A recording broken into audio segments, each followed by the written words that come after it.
It is the most unlikely country in modern history, a nation that should not exist, a peninsula of 300,000 citizens that became the richest country on Earth, the largest exporter of liquefied natural gas on the planet, the host of the most expensive World Cup ever played, the home of a sovereign wealth fund larger than the GDP of most nations. And behind the country stands a family defined by patience, ruthlessness, and an unbroken instinct for survival. They took a barren peninsula with no army, no treasury, and no recognized borders, and turned it into a desert empire. The Al-Thani are, by any reasonable measure, the most successful royal family in the modern world. They have not lost the throne, not once, in 6 generations. And the most extraordinary fact is this: they did it without ever losing power. 6 generations, 1 throne, 1 family.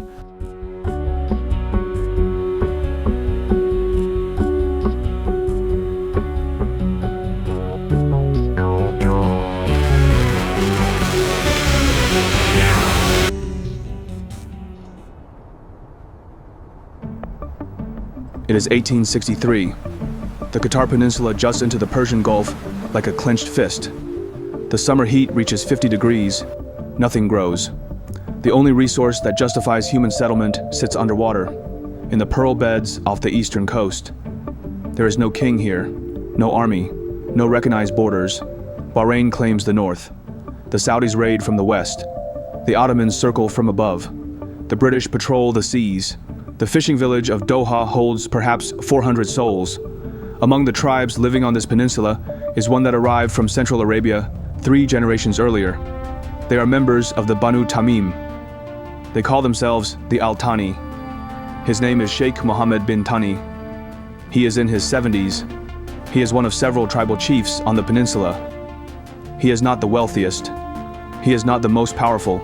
He is a pearler and a merchant who has kept his head down while empires fought over his coast. September 18th, 1868. The British warship Vigilant anchors off the coast of Qatar. Colonel Louis Pelly, Britain's top official in the Gulf, has just bombarded Bahrain. He orders Qatar's leading sheikhs to come aboard his ship. Mohammed bin Thani steps onto the deck. Pelly hands him a short document containing 5 simple promises. The 1868 agreement was not really a treaty. There was no obligation on the British side, but it was the first time a foreign power had recognized a single Al-Thani as the representative of the peninsula. The other sheikhs had agreed only to make Muhammad their spokesman. The British treated him as their king. From that asymmetry, the modern country was built. Then, 3 years later, another empire arrives. In 1871, the Ottoman Empire, 600 years old, spanning 3 continents, ruling 40 million subjects from Belgrade to Baghdad, turns its eyes south. The Sultan in Istanbul wants the Arabian coast. His armies land on the Qatar Peninsula. They march to Doha. They plant the crescent flag in the sand outside Mohammed bin Thani's majlis. They demand his submission. The old chief is in his 90s. He has just signed a paper on a British warship promising loyalty to London. Now, an Ottoman commander stands in his doorway, demanding the same loyalty for Istanbul. He cannot refuse the Ottomans. He cannot betray the British. So he does something no other Gulf chief has ever done. He sends his son. Jassim bin Muhammad Al-Thani walks out to meet the Ottoman commander. He accepts the crescent flag. He accepts the Ottoman rank of Kaymakam, district governor. He smiles at the Sultan's man. While inside the majlis, his father keeps the British paper untouched. 2 flags fly over the same family. 2 empires believe they own the same peninsula. Neither one realizes it has been outplayed by an old man and his son. But the old man is getting old. What he has built has been enough to hold the peninsula for now. It will not be enough forever. Somewhere in the next room, his eldest son is waiting. Jassim bin Muhammad Al-Thani is about to inherit a country that does not yet exist, and Jassim is not his father. Where Muhammad bent, Jassim will break. Where the father signed papers, the son will burn them. War is coming.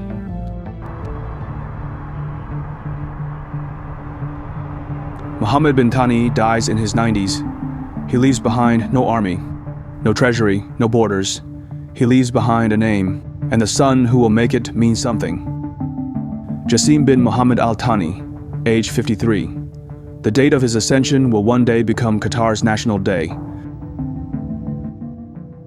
Jassim is not a soft inheritor. He has been waiting his whole life for this. He was born around 1825 in Fuwairat, on the northeastern coast. He is a poet. He will write more than 50 works in the Nabati style. He is a judge. He is a mufti. He is a Friday preacher. He will father 56 children. And for years, he has been his father's enforcer. The man who met the Ottomans in 1871, the man who carried the crescent flag while his father kept faith with London. He has watched his father bend to every empire that knocked on the door. Jassim is not his father. Jassim was a contradiction. He was a religious scholar who wrote tender, devotional poetry, and he was absolutely ruthless when it came to defending his people. He had watched his father survive by appeasing everyone, and he concluded that appeasement had a ceiling. At some point, a small people has to prove it is willing to fight, even when it cannot win. But there's a problem. The British Indian pearl traders run the commerce of Doha under British protection. London still treats Qatar as a piece of Bahrain. Every dispute runs through the British resident. But Jassim is now an Ottoman official. 2 empires, 2 masters, 1 peninsula. And they are starting to collide. So Jassim makes a choice no chief on this coast has ever dared to make. In 1882, he throws the British out. He expels the Indian traders. He closes their shops. His Bedouin allies, the Bani Hajar, fall on the departing merchants. The pearl trade, his only real revenue, takes the blow. It makes no economic sense at all. Jassim didn't expel the British because he hated them. He expelled them to raise his own price. It is the exact same doctrine his descendants will use 140 years later. A small state cannot win a war against a great power, but it can make itself valuable to one great power by threatening to side with another. But the gamble has a cost. Jassim has bet everything on the Sultan. In 11 years, the Sultan will come to collect. With an army.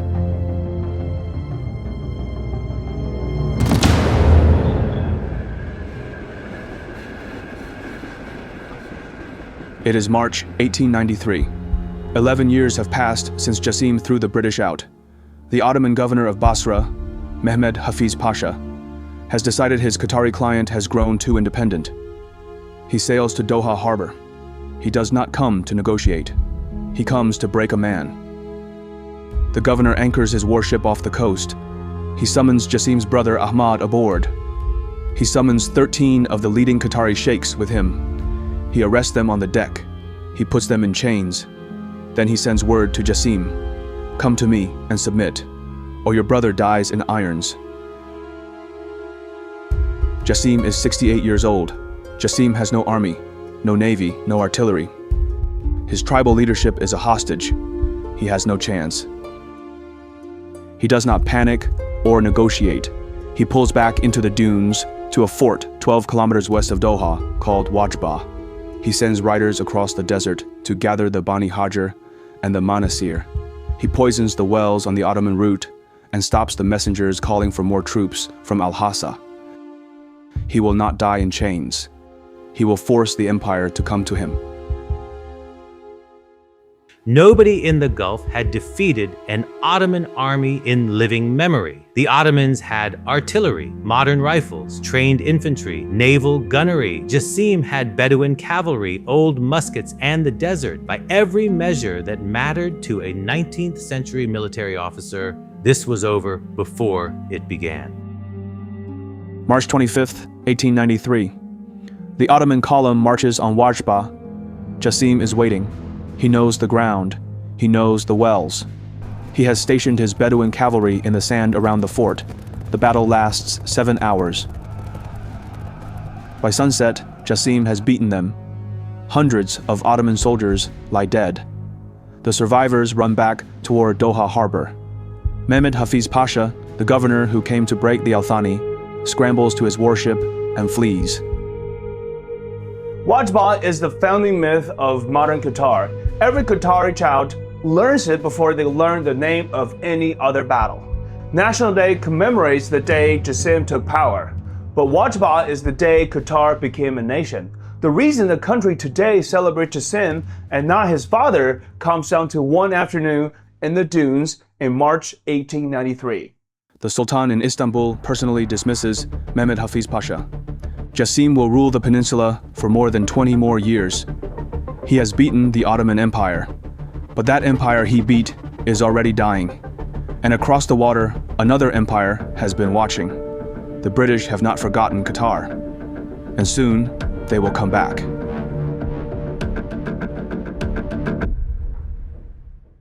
Sheikh Jassim bin Mohammed Al-Thani dies in his bed. He is 88 years old. He leaves behind 19 sons, 56 children, and a country no army has ever managed to take. He also leaves behind something dangerous. A family without a clear master. Power passes to Abdullah bin Jassim Al-Thani. He is not the eldest. He is not the most popular. And his older brother Khalifa has not accepted being passed over. Khalifa begins to maneuver. He opens a quiet channel to a man rising in the Najd, Abdul Aziz ibn Saud, the Wahhabi warrior king who is already eating territory across Central Arabia. If Khalifa cannot take the throne from his brother, he will take it with Saudi help. Abdullah inherited the hardest position any Al-Thani had ever held. His protector, the Ottoman Empire, was dying. His own brother was conspiring with the rising Saudi king to overthrow him. In 1915, World War I is rewriting the Middle East. The Ottomans are on the losing side. The crescent flag is coming down across the Gulf for good, and the British sail back into Qatari waters. The negotiator is Sir Percy Cox, the British diplomat who is at that very moment drawing the borders of modern Iraq. November 3rd, 1916. Abdullah boards a British warship called the Lawrence. He is doing what his grandfather Muhammad did 48 years earlier in these same waters, on this same kind of deck. The treaty is longer this time. Britain takes over Qatar's foreign policy entirely. Britain bars the sale of land to non-Qataris, a prohibition that will survive for a century. Britain plants its political agency in Doha, its post office, its telegraph. But the most important clause in the treaty is buried deep in the document, hidden in the procedural language. Britain grants Abdullah a monopoly on the import of firearms. He alone can arm his tribesmen. His brother Khalifa cannot. Abdullah signs the treaty immediately. By granting Abdullah the sole right to import firearms, the succession was settled not by the family, not by the tribes, but by an imperial signature on a piece of paper. And from that moment on, every Qatari succession would be settled inside the family long before it was ever settled in public. Abdullah has survived his brother, survived the Saudis, survived the British. By signing them all into one document, he has bought peace. He has bought stability. He has bought, for the first time in Al-Thani history, a guaranteed line of succession. But he cannot buy what is coming next.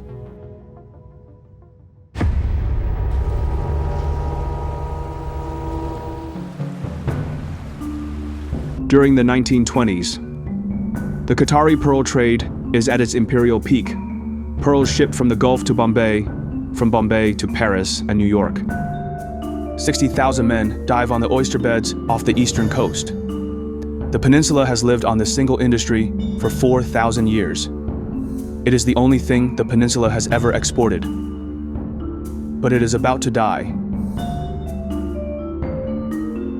In a laboratory in Toba, Japan, a man named Kokichi Mikimoto has spent 30 years putting a small irritant inside living oysters. By the late 1920s, his lab is producing perfectly round pearls on an industrial scale, identical to the wild Gulf pearl, but at a fraction of the price. Then, the second blow lands. In October 1929, the American stock market collapses, and the luxury market for pearls evaporates overnight. The Qatari pearl economy was already over-leveraged. Most divers were in lifetime debt to the merchants who outfitted their boats. When the price collapsed, the entire credit structure collapsed with it. The peninsula did not just lose an export, it lost the only system of credit it had ever known. Villages are abandoned. The British political agent reports settlements deserted and left in ruins. Tribes pack what they own and leave for Bahrain, for Saudi, for anywhere with food. The country empties. Abdullah is still on the throne. He has mortgaged his own home for 17,000 Indian rupees. His treasury is empty. His tribes are leaving. But the British paper he signed in 1916 still holds. The treaty that bought him his succession is now the only thing keeping his family upright. The Year of Hunger are the most important event in modern Qatari history that almost no foreigner has ever heard of. They reduced the population down to a small remnant. The reason there are only 300,000 native Qataris today sitting on one of the largest fortunes in human history is that the rest of their ancestors left during the pearl crash. Abdullah is on the throne of a peninsula with no economy. But beneath his feet, something is stirring. Soon, the British will return with a different paper, one that will resurrect Qatar forever.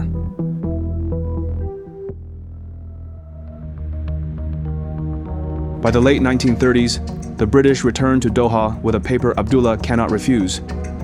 The Anglo-Persian Oil Company has spent 9 years trying to get him to sign an oil concession. Realizing the country needs money, any kind of money, Abdullah finally signs the contract. The bonus is 400,000 Indian rupees.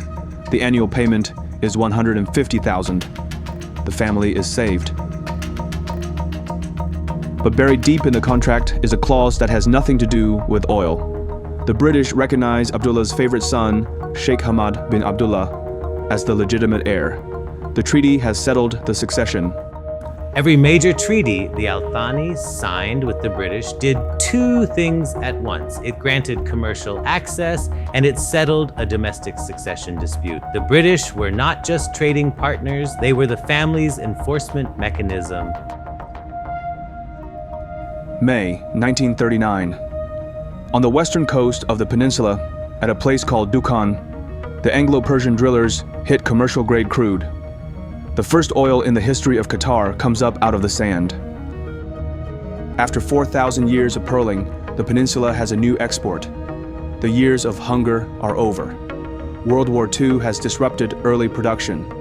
But after 1949, the first tanker of Qatari crude leaves the shore, bound for Europe. The bonus payments flow and the royal coffers fill. For the first time in his life, Sheikh Abdullah bin Jassim Al-Thani has money. But Abdullah is 69 years old. He is tired, he is rich, and he is about to do something no Al-Thani in history has ever done.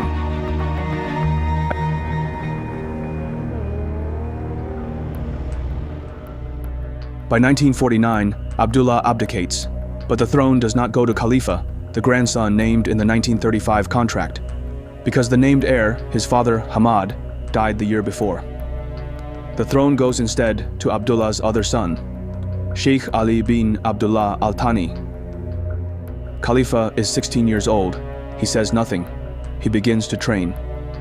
Ali rules for 11 years. He prefers Switzerland to Doha. In 1960, he abdicates. The throne passes to his son. That son is Sheikh Ahmad bin Ali Al-Thani. Ahmad takes the throne in 1960. He is in his late 30s. He has a villa in Switzerland. He has a hunting lodge in Iran. He prefers both to Doha. He pockets a full quarter of Qatar's oil revenue personally. He skips cabinet meetings. He misses the constitutional obligation to form an advisory council. He does not show up. The country is being run by Khalifa.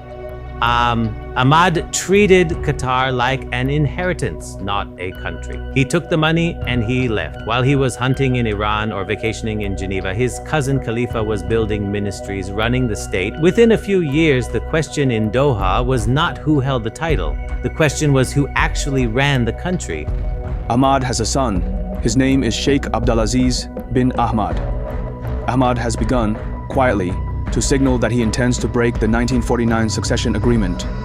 He wants the throne to pass to his son, not back to Khalifa. It is the exact betrayal Khalifa has been waiting for since he was 16. War is coming. Qatar's incredible rise has turned it into a global hub of luxury, shopping, and high-stakes deals. When you're spending at that level, protecting your data and finances with virtual cards is one of the smartest moves you can make. That's why today's video is sponsored by Privacy.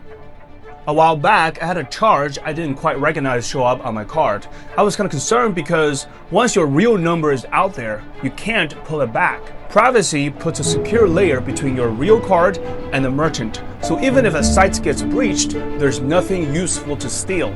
So I created a merchant locked card for each subscription. Netflix, Uber Eats, Amazon. So it only ever works with that one merchant.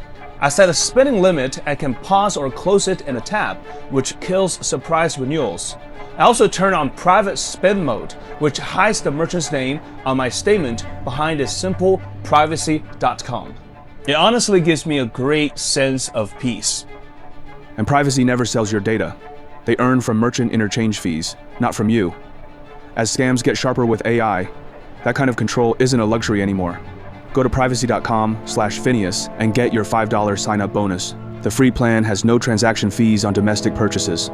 Click the link in the description, control who charges you and when, and make privacy part of your daily routine. The British government announced today that it would withdraw entirely from Aden and South Arabia during the second half of this month. Late 1971. Shell engineers drilling for oil off the northeast coast hit something they did not expect. They have not hit oil. They have hit gas, under pressure at industrial scale. When the survey is finally done, the result will be one of the largest single energy discoveries in human history. 10% of all known natural gas on Earth. In 1971, Qatar has no idea how big it is. It will take 15 wells and 14 years to map.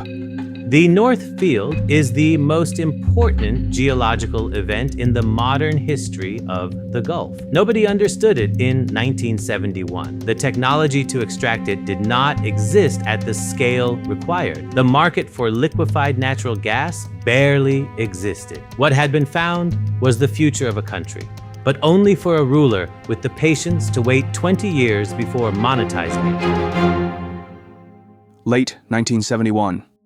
Ahmad makes the move that ends his reign. He begins signaling that the 1949 succession will not be honored. The throne will go to his own son, Abdulaziz, not to Khalifa. It is a shocking betrayal. The Al-Thani family begins to meet quietly without Ahmad in the room, and so does Saudi Arabia. The Saudis move troops to the Qatari border not to invade, but to make sure Ahmad cannot return. On February 22, 1972, Sheikh Ahmed bin Ali Al-Thani is in the mountains of Iran on a hunting trip. In Doha, the coup happens swiftly. Khalifa announces the change of power on Qatari television with no tanks and no gunfire, because the family has already agreed and the Saudis have already moved. By the time Ahmad's hunting party gets word in Iran, the throne is gone. He never sees his country again as emir. The 1970 coup was the cleanest in modern Gulf history.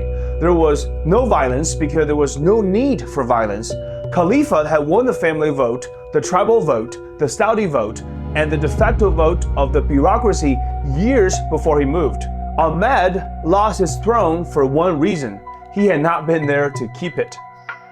Khalifa is 40 years old. He sets his own salary at a deliberately modest $250,000 a year. He moves immediately. Qatar University in 1973. The First National Museum in 1975. Qatar Steel, Qatar Cement, the flour mills. He has waited his whole life to build this state, and he is going to build it for himself. But little does Khalifa know that the coup he just pulled will one day be done to himself.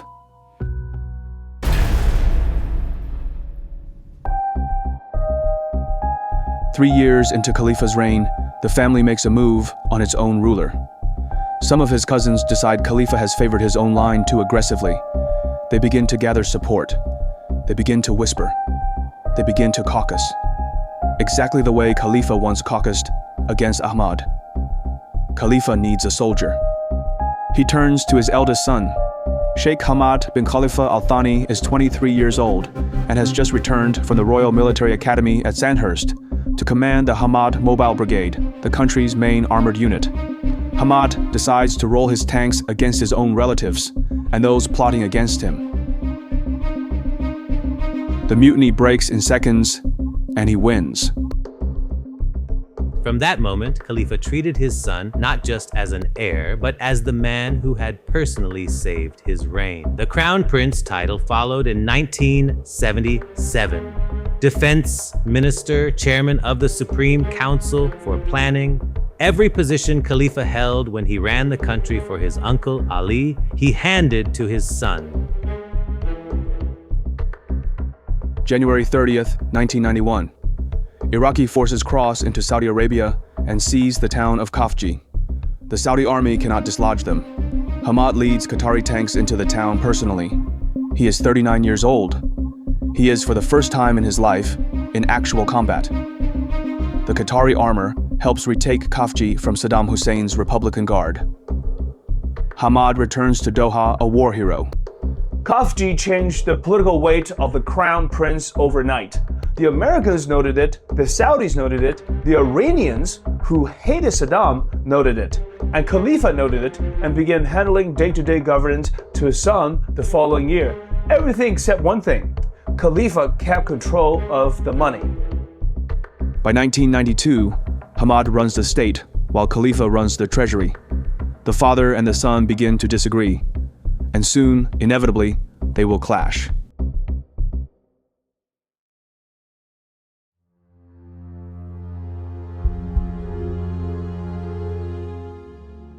Khalifa has been on the throne for 23 years. He has built the state and handed most of it to his son. Now, he is trying to take it back. He begins sending mixed signals and trying to reclaim power from his son. Khalifa, of all people, should know what comes next. June 1995. The emir flies to Geneva for medical treatment. He has not been engaging meaningfully with the state for months. By some accounts, he has descended into heavy drinking. He leaves the country with the throne unguarded. The pattern is exact.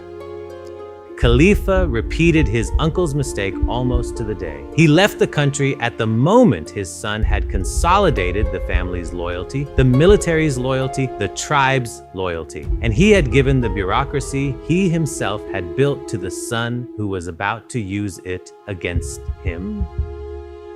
The morning of June 27th, 1995. Hamad orders tanks to surround the Emiri Diwan. He takes control of state broadcasting. He appears on Qatari television in a brief, somber address. I'm not happy with what has happened, but it had to be done. And I had to do it. A long-simmering family dispute within the ruling family of Qatar culminated today in the forced departure of Emir Khalifa bin Hamad Al-Thani, who was asked to leave the country for an extended stay abroad by his son and crown prince, Hamad bin Khalifa Al-Thani. The father and son have been feuding for more than 2 years. Much of the power in the tiny emirate of 300,000, which sits on a huge natural gas reserve, was already in the hands of the crown prince. From Geneva, his father calls him an ignorant man and vows to return. Hamad calls an American law firm. The firm freezes Khalifa's bank accounts abroad within hours. Without cash, the father cannot mount a counter-coup. The 1995 coup was the cleanest palace move in modern Gulf history. Within days, the Al-Thani family, the principal tribes, the United States, had given Hamad the bay'ah, the oath of allegiance. The Saudis, the Emiratis, the Bahrainis, and the Egyptians were furious. Hamad has the throne. Now he has to do something with it.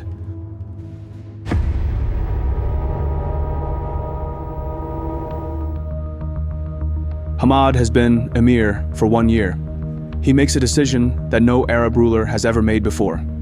He takes $137 million of state money. He hands it to a group of journalists, most of them just fired from the BBC's Arabic service. He gives them an operational mandate the entire Arab world finds incomprehensible. They can report critically on any Arab government, except Qatar's. They call the network Al Jazeera, the island. Within 5 years, it is the most watched Arabic news channel on earth. It airs footage no other broadcaster will touch. It interviews dissidents. It covers Israeli airstrikes and American invasions and Saudi corruption. It puts Osama bin Laden on television. The Arab world cannot look away. Al Jazeera was the most audacious piece of soft power statecraft any small country had ever attempted. Hamad understood what his great-grandfather Jassim had understood. A small state cannot win a war against a great power, but it can shape the conversation. He couldn't outgun Saudi Arabia. He could outbroadcast them. Saudi Arabia withdraws its ambassador in 2002. Egypt arrests Al Jazeera journalists. The Bush administration accuses the channel of being a publicity arm for Al-Qaeda. American jets bomb its Kabul office in 2001 and its Baghdad office in 2003. But despite all of that, Hamad does not back down. What people missed about Al Jazeera was that it wasn't just a network, it was a foreign policy. Hamad was using a television channel the way his ancestors had used the British signature in 1868, to force much larger powers to take a small peninsula seriously. By 2006, when the Al Jazeera English launched, the Al-Thani had become the most globally influential Arab voice that was not in Mecca. He has built a weapon out of cameras. Now he needs to fund it. And somewhere beneath the seabed, the gas is still waiting.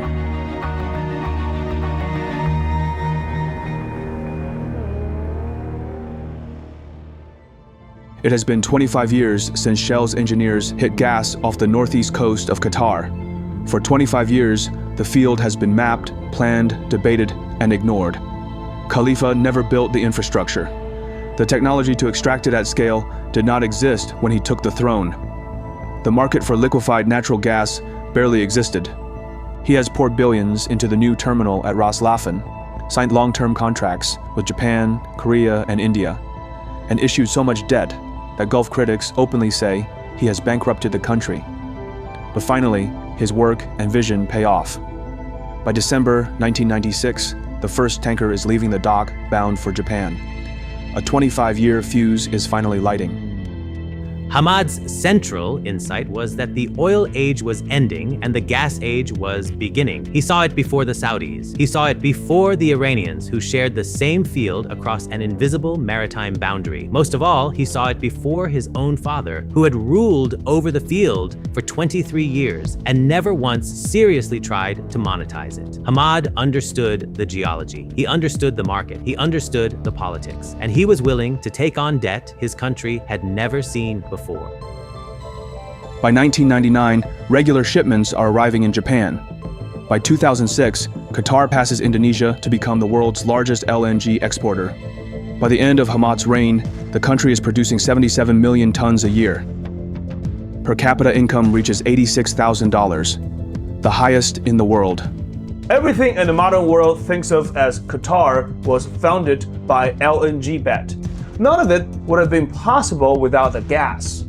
And the gas would not have been possible without one man willing to bet his country on the market that did not yet exist. Hamad has the money now. The whole world is about to find out what he is going to do with it.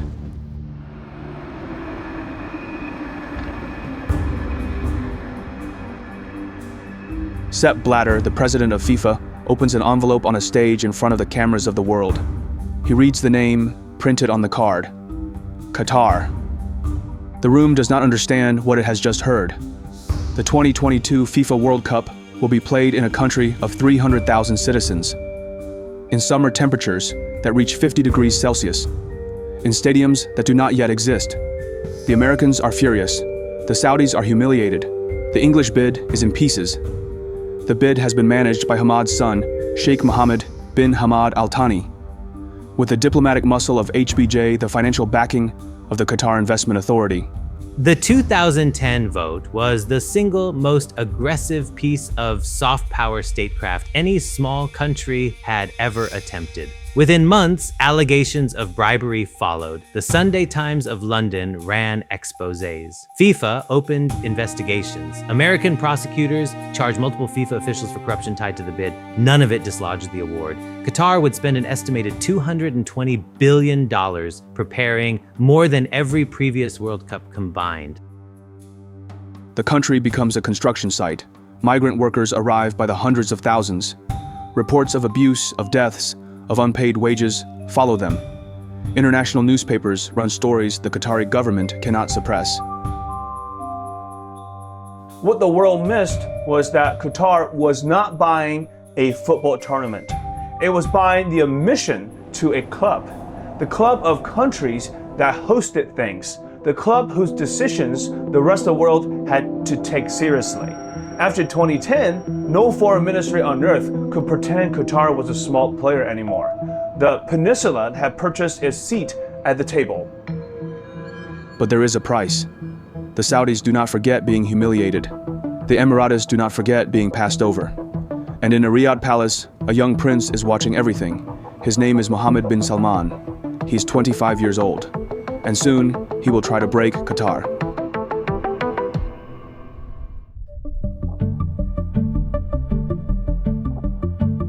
Sheikh Hamad bin Khalifa Al-Thani is 61 years old. He has been emir for 18 years.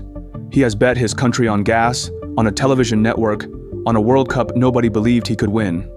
He has won every bet.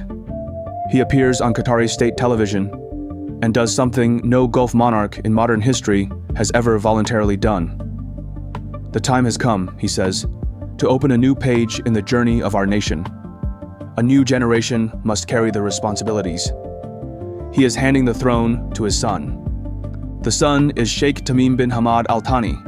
He is 33 years old, educated at Sherborne, Harrow, and Sandhurst, the same academy that turned his father into a soldier.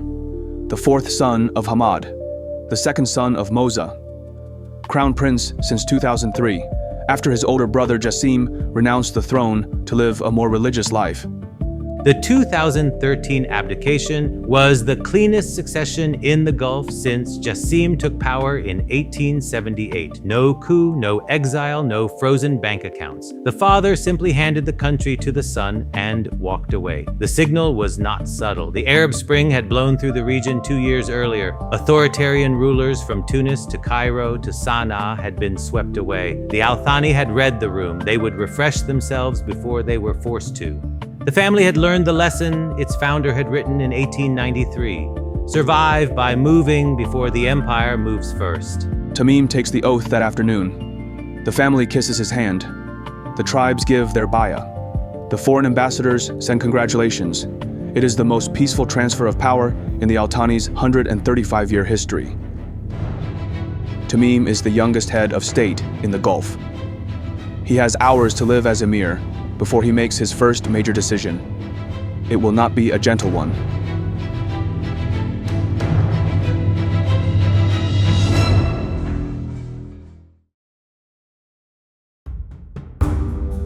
Tamim has been emir for less than a day.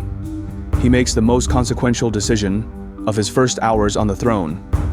He fires HBJ, the prime minister, the foreign minister, the head of the Qatar Investment Authority. 3 jobs, gone in a single afternoon.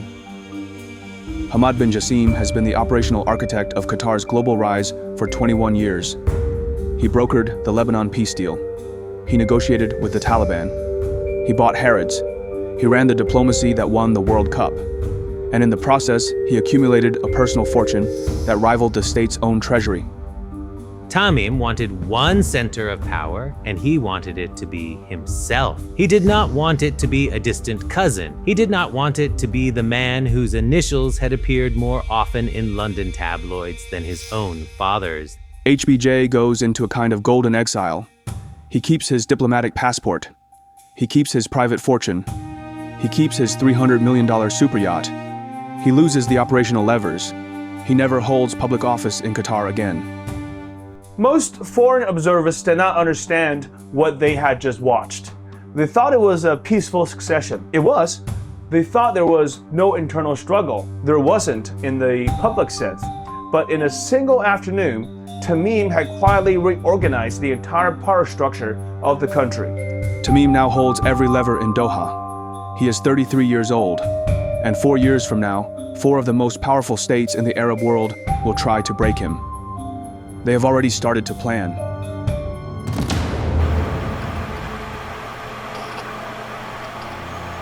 The Qatar News Agency website is hacked.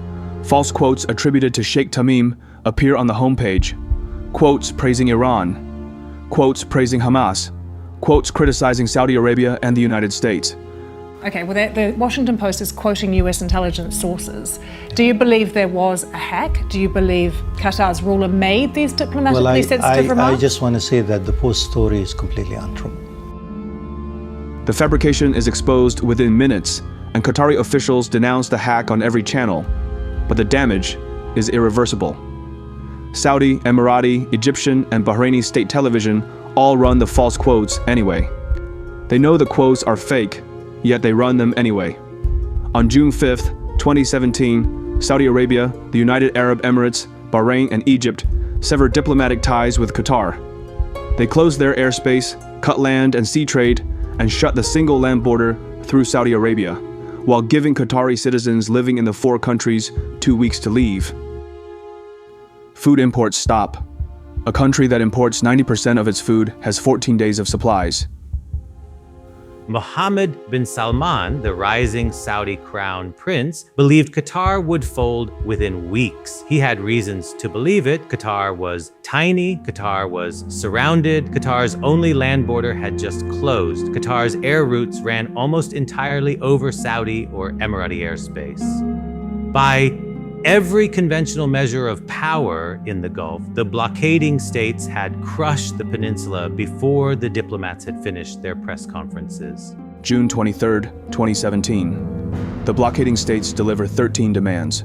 Qatar must shut down Al Jazeera, close the Turkish military base, expel Muslim Brotherhood figures, downgrade ties with Iran, submit to 10 years of external monitoring.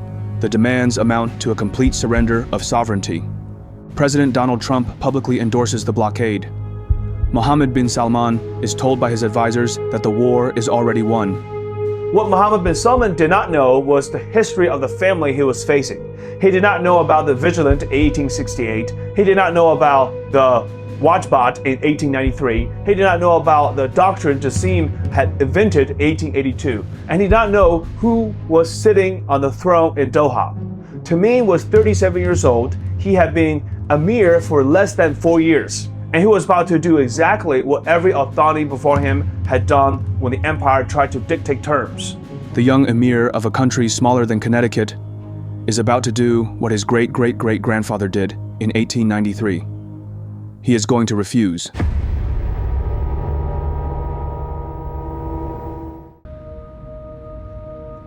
Tamim activates every asset his family has built over 150 years. Turkish troops fly into Doha within a week, and the Turkish base goes operational, while Iran opens its airspace to Qatari flights and sends ships with food. Oman provides alternative shipping routes, and Qatar Airways reroutes around Saudi territory and keeps flying. The Qatar Investment Authority, holding hundreds of billions of dollars, props up the Qatari rial so the currency does not break. Al Udeid Air Base, home to United States Central Command, remains operational. American generals quietly inform the White House that the blockade is harming American strategic interests in the Middle East. Trump's public position softens. The State Department signals support for Qatari sovereignty, and the administration that endorsed the blockade walks it back without admitting it. Tamim did not negotiate a single one of the 13 demands. Al Jazeera kept broadcasting. The Muslim Brotherhood figures stayed in Doha. The Iranian flights continued. The Hamas political office stayed open. The 2022 World Cup preparations continued without disruption. He did not concede 1 inch. He did exactly what Jassim did at Wajbah in 1893. He looked at an overwhelmingly larger force, and he made it pay for every day of confrontation. By 2019, the Saudis are quietly asking for a way out. By 2020, Mohammed bin Salman is publicly looking for the door.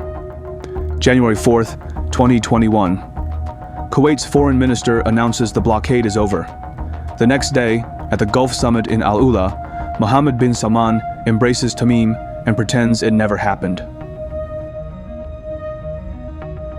The 2017 to 2021 blockade was the most important diplomatic victory in modern Qatari history. The Saudis achieved nothing. The Emiratis achieved nothing. The blockade hardened Qatari independence rather than breaking it. It accelerated the gas-rich peninsula's pivot toward Turkey, and Iran. It cemented the family's relationship with the American military and it proved the doctrine the family had written in 1882 still held in 2021. A small state survives by making itself indispensable to powers larger than itself. 3.5 years. The Al-Thani did not concede 1 inch. The small kingdom did what small kingdoms are not supposed to do. It won.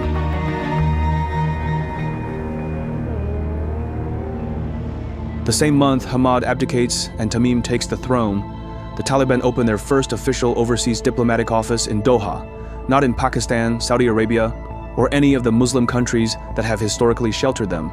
The arrangement was negotiated personally by Tamim during his years as crown prince. The Americans wanted somewhere to talk to the people they had been at war with for 12 years, and the Qataris said yes. For the next 7 years, the Doha office hosts negotiations no one else can host. On February 29, 2020, the United States and the Taliban signed a peace agreement on Qatari soil, the deal that ends America's longest war. What Tamim had built was something the modern world had not seen before. A country whose chief export, after gas, was the ability to be the room where impossible conversations happened. The Americans talked to the Taliban there. The Israelis would soon talk to Hamas there. The Russians would talk to Ukraine there about prisoner exchanges. The European Union would talk to Iran there. Doha became the world's neutral living room. In August 2021, Kabul falls, and the American evacuation routes through Doha.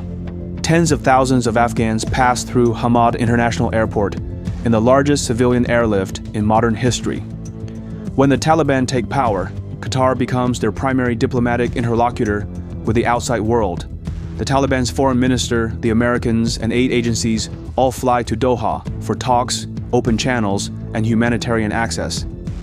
The peninsula that fought the Ottomans in 1893 has become the room where empires negotiate their exits. And it is about to be tested again. Not by an army, by the most intractable conflict in the modern world. Fox News alert, at least 250, and we're hearing reports of even more. Israelis are dead and more than 1,500 wounded after the terrorist group Hamas launched an unprecedented air, ground, and even sea assault on Israeli soil. Israel has been at war in Gaza for 7 weeks. Hamas holds approximately 240 Israeli hostages, abducted on October 7th. Hamas's political leadership lives in Doha. They have lived there for years, by long-standing arrangement, with Qatari permission, with Israeli knowledge, with American acceptance. It is the most uncomfortable diplomatic arrangement in the Middle East. It is also the only one that works. Tamim personally leads weeks of secret negotiations in Doha that bring together Mossad, the CIA, and Hamas. They eventually reach a fragile agreement that frees about 100 Israeli hostages and 700 Palestinian prisoners before the war resumes. The International Red Cross escorting the now former Hamas captives into the safety of Egypt, their first stop before long-awaited reunions with family. But the precedent is set. Every subsequent hostage deal will run through Doha. Every aid delivery to Gaza will be brokered in Doha. Every ceasefire framework will be drafted in Doha. Without Doha, there were no negotiations at all. The hostages did not come home without Tamim. The aid did not enter Gaza without Tamim. The world's most intractable conflict had a single phone number, and it ran in Doha. The Al-Thani have built a country where the world's most committed enemies will agree to sit across a table against their will, because there is nowhere else to sit.